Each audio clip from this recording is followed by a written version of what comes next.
धुळे शहरात स्थानिक गुन्हे शाखेने मोठी कारवाई करत भारतात बंदी असलेली पाकिस्तानमध्ये तयार केलेली सौंदर्य प्रसाधने जप्त केली आहेत। गुप्त माहितीच्या आधारे पोलिसांनी शहरातील 2 दुकानांवर छापेमारी करत हजारो रुपयांचा मुद्देमाल जप्त केला आहे। या प्रकरणी 2 जणांना ताब्यात घेण्यात आलं असून पोलीस पुढील तपास करत आहेत। 3 एप्रिल रोजी धुळे स्थानिक गुन्हे शाखेला गुप्त माहिती मिळाली होती की पाकिस्तानमध्ये तयार केलेली आणि भारतात प्रतिबंधित असलेली कॉस्मेटिक्स शहरात साठवून ठेवून विक्री केली जात आहे। या माहितीच्या आधारे पोलीस अधीक्षक श्रीकांत थिवरे यांच्या मार्गदर्शनाखाली एलसीबीची 2 पथके तयार करण्यात आली। या पथकांनी धुळे शहरात वेगवेगळ्या ठिकाणी छापेमारी केली असता जयशंकर मार्केटमधील श्री साई ट्रेडर्स या दुकानातून सुमारे 30,000 रुपयांचा प्रतिबंधित माल जप्त करण्यात आला। या दुकानाचे मालक लास देवानंद नानकणी असल्याची माहिती पोलिसांनी दिली। तसेच पब्लिक मार्केट बिग बाजार परिसरातील फजलुर रहमान मोहम्मद सलीम अन्सारी यांच्या दुकानातून सुमारे 31,411 रुपयांचा माल जप्त करण्यात आला आहे। पोलिसांनी जप्त केलेला सर्व माल सील करून दोन्ही आरोपींना ताब्यात घेतला आहे। तसेच हा माल कुठून आणला गेला, त्यामागे कोणते मोठे रॅकेट कार्यरत आहे का याचा तपास सुरू आहे। या प्रकरणात पोलीस पुढील तपास करत असून प्रतिबंधित वस्तूंच्या विक्रीवर कठोर कारवाई केली जाणार असल्याचा इशारा पोलिसांनी दिला आहे।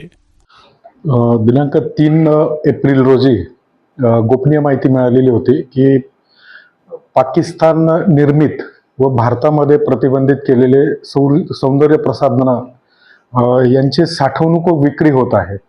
त्या अनुषंगाने माननीय पोलीस अधीक्षक श्रीकांतजी थिवरे सर यांच्या मार्गदर्शनाखाली स्थानिक गुन्हे शाखेचे 2 पथक तयार केले आणि त्यांना धुळे शहर तसेच जिल्ह्यामध्ये असे पाकिस्तान निर्मित सौंदर्य प्रसाधने जे प्रतिबंधित आहेत ती कुठे विक्री होत आहे का, त्यांची साठवणूक होत आहे का, या अनुषंगाने छापा टाकण्याबाबत आदेशित केले।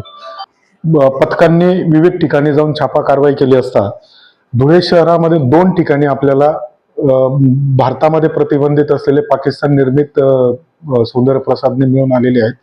त्यापैकी एक आहे धुळे शहरातील जयशंकर मार्केट मध्ये श्री साई ट्रेडर्स, त्याचे मालक आहेत लास देवानंद नानकानी। यांच्या शॉपमधून आपल्याला अंदाजे जवळपास 30,000चा मुद्देमाल मिळून आलेला आहे। त्याचप्रमाणे सार्वजनिक मार्केट बिग बाजार या ठिकाणी फजलुर रहमान मोहम्मद सलीम अन्सारी यांच्या मालकीच्या दुकानामध्ये जवळपास 31,411 किमतीचा मुद्देमाल मिळून आलेला आहे। सर्व कायदेशीर प्रक्रिया पूर्ण करून आपण मुद्देमाल तो सील केलेला आहे। 2 आरोपींना ताब्यात घेऊन मान्य न्यायालयासमोर त्यांच्या पोलीस कस्टडीची आम्ही मागणी केलेली आहे।